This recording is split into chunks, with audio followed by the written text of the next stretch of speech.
Federal government shutdown is now stretched into day 38. The May sticking point is funding. The administration of the Department of Homeland Security and Border Enforcement agents also on the list. This shutdown, though, having some effects on TSA, ICE, and FEMA. Now, as while Savannah saw big crowds and nearly full hotels over the St. Patrick's Day weekend, tourism leaders say the rest of the season could look pretty different. Yeah, it comes as economic pressures affect how people travel. WSAV's Nakaya Harris is joining us with what they're watching this spring. Savannah streets and hotels were buzzing with visitors over the St. Patrick's Day weekend, and officials are keeping a close eye on how economic factors could shape the rest of the season. Tourism officials say the holiday weekend still came in stronger than expected with well over 95% occupancy. But they warn that nationwide TSA backups in some cases stretching more than several hours are discouraging people from flying, which can directly impact destinations like Savannah that rely heavily on tourism. We anticipate that this year will grow a little bit above that year-over-year performance, but not substantially, right? There are economic pressures that happen globally and certainly domestically. And I got to tell you, the lines at TSA are certainly not helping us. That is absolutely preventing people from traveling. And that, I think a lot of people think, well, that's a TSA problem. But for the people who rely on tourism to put food on the table, it affects them too. Now, officials say navigating economic and travel challenges will be key to keeping tourism strong. Reporting in Savannah, Nakaya Harris, WSAV News 3, on your side. At the same time, airports across the country continuing to feel impacts from the partial government shutdown. TSA agents around all calling out of work because of missed and unpaid paychecks. WSV's Jillian Coles brings us how officials say this is affecting travelers and workers right here in Savannah. Andrew, officials say Savannah's airport isn't seeing major delays right now, but Mayor Van Johnson says that doesn't mean employees aren't struggling. Federal workers, including TSA agents here in the hostess city, are missing paychecks and still showing up for work. Union leaders representing TSA workers are saying employees are battling evictions and repossessions and having to pick up side jobs just to get by. Mayor Johnson is urging federal leaders to act quickly, with employees expected to miss their third paycheck this week if shutdown continues. If that happens, officials say they predict potential impacts coming to our airports soon. ICE agents have been deployed to airports in other parts of the country to help with staffing shortages, including Atlanta, who has seen serious TSA line delays. Mayor Johnson says he doesn't see a need for them here. We need to pay them. For the money we are spending to send ICE, which is $21 billion, whatever it was, to Savannah, we could just pay them the money we owe them for the work. They'll handle their own work. Officials are now reaching out to the community for assistance. To learn how you can help, head to WSAV.com. Jillian Coles, WSAV News 3, on your side. And we will take a closer look at that partial shutdown as the federal shutdown continues to strain air travel. Atlanta-based Delta Airlines making changes on Monday, where ICE agents deployed at 14 airports, including Atlanta's Hartsfield-Jackson. 1 out of 3 TSA agents have called out due to the government shutdown.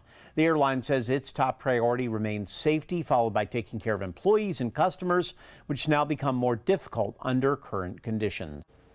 We will take a closer look at the partial shutdown, including the new DHS Secretary's confirmation at 4:30.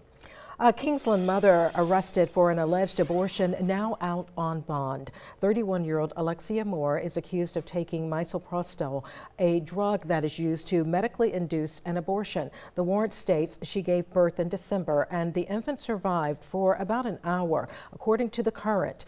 During a hearing yesterday, Brunswick District Attorney Keith Higgins told a judge the changes were filed by Kingsland Police without his office's support. Higgins also said Georgia law may not allow murder charges in cases where a mother induces her own abortion, though he is not ready to drop the case. The judge also expressed doubt about whether a conviction is possible. Moore's bond was set at $2,000 for other various charges, plus a $1 bond for the murder charge. She has since been released. And a Candler County deputy and canine handler was in court in Bullock County yesterday on animal cruelty charges. James Michael Duncan arrested on January 27th on 8 counts of misdemeanor cruelty to animals. Now, Duncan is accused of failing to provide adequate food, water, and sanitary conditions to several animals between December 1st of 2025 and January 27th of this year. Duncan pleaded not guilty to the charges. He's requested a jury trial. He's currently suspended from the Candler County Sheriff's Department pending the outcome of that trial. A CCSO spokesperson told WSAV, quote, "Once we became aware of the incident, Deputy Duncan was suspended pending the outcome. The matter occurred outside of Candler County, and we do not comment publicly on personnel matters while the process runs its course." The city of Rincon is about to get its first liquor stores, but who will run them? Well, that is up to luck. Last November, voters approved a measure to change city laws to allow liquor stores. Officials are only allowing 2 of the businesses in the city, but at least 20 people have applied. The city says once these applicants pass background checks and clear other hurdles, a lottery will be held and 2 winners will get to open liquor stores. We will let you know once the selection process is complete. Whitmarsh Island residents could soon have the option to connect to a community sewer system. Chatham County exploring a project to bring sanitary sewer service to the area. Tonight, officials hosting a public meeting to talk about that plan. Now, if it's approved, the county would handle the design and construction of that new sanitary sewer system, giving residents a choice to connect or stay on their current septic systems. Those who connect would be responsible for costs like connection fees, plumbing upgrades, and monthly utility bills. County officials say the meeting tonight an opportunity for residents to ask questions and share their thoughts on the project. Engineering Director Suzanne Cooler says about 900 properties are currently on dated systems. What we're seeing is that the number of failing septic systems are increasing due to sea level rise, increased frequency and intensity of storms, and rising groundwater tables are causing these systems to fail more and are going to continue to fail. So the idea is to provide a resilient system in the future and going forward. Chatham County officials say that meeting will take place tonight from 6 to 7 at the Frank G. Murray Community Center. All Whitmarsh Island residents are encouraged to attend. A planned sand mine project in Jasper County now facing a challenge in court. The South Carolina Coastal Conservation League says the project violates zoning ordinances and rezoning it for the mine will affect the Rural Preservation Act and the local environment. The lawsuit wants any permits or approvals to be declared invalid and the project stopped. An economic development continues in the Coastal Empire, one local technical college rising to the occasion to help meet the demands for workers. WSV's Evan Smoke got a chance to see the progress of the Georgia Training Center for Industrial Operations.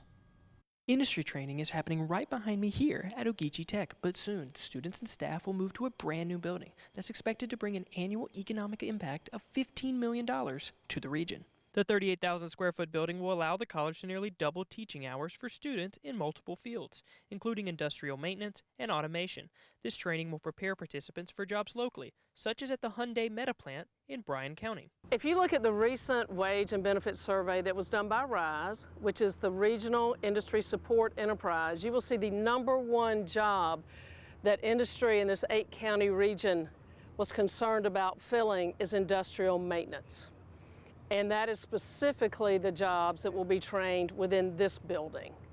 OTC plans to admit its first cohort of the Industrial Operations Technology program this fall. For more information to how to apply for the degree, go to our website, wsav.com. Reporting in Statesboro, Evan Smoke, WSAV News 3, on your side. Now, Time Saver Traffic, sponsored by Arrowhead Clinic. The accident doctor